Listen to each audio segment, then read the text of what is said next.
I'm here with Kevin Clubb of Carteret Baptist Church. He's the pastor. I'm just going to ask him a few questions about how the random acts of kindness that they're going out and doing in the community. So where did the idea for the random acts of kindness come from? Well, it's something that we've done in our community for a long time. And so some of it is less random and more intentional, but it's all about serving our community and loving our community, because that's really our desire. And so who is going out in the town to do these random acts of kindness? Is it a certain group within the church or a majority of the church?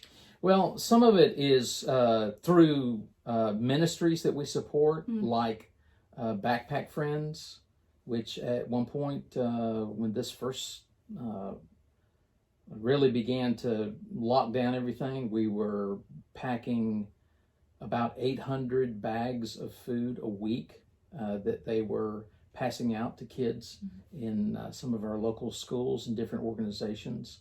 We support that ministry. We provide food, we provide finances. We have several of our folks in the church who actually volunteered to be a part of that.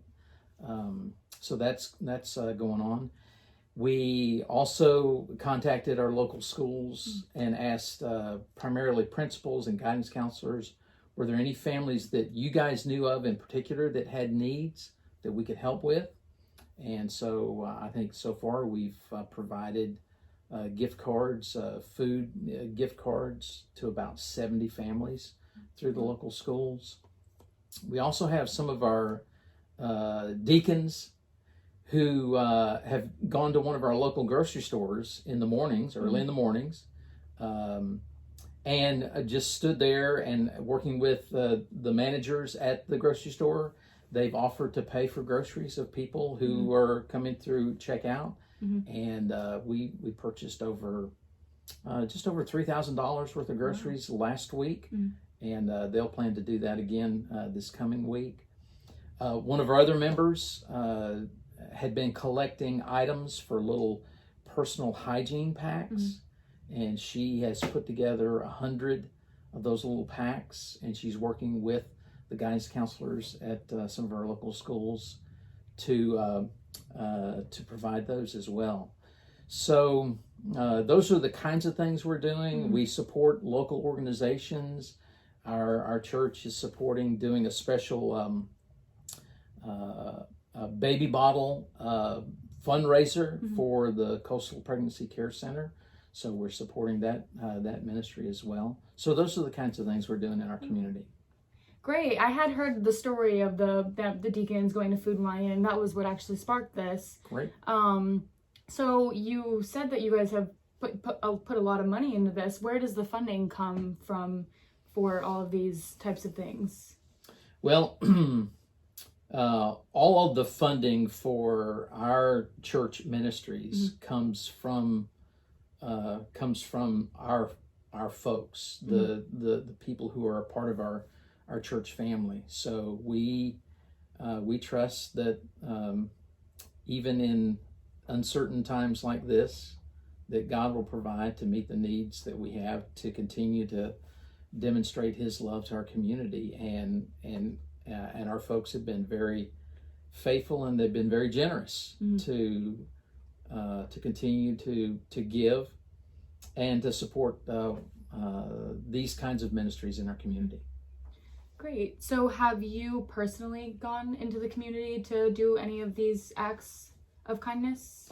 Yeah, I've been able to go out and primarily I've been visiting some of our folks.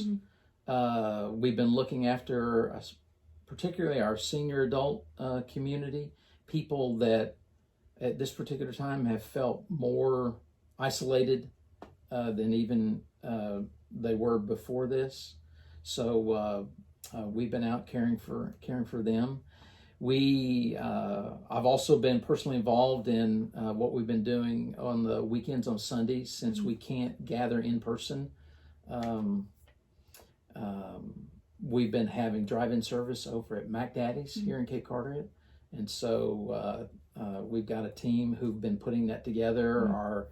our worship team and our IT crew have been making sure that we are able to do that on Sunday mornings, and then they record that, and then we make that available to folks, not just in our church, but folks in the community through our online, our YouTube channel, or our Facebook page as well.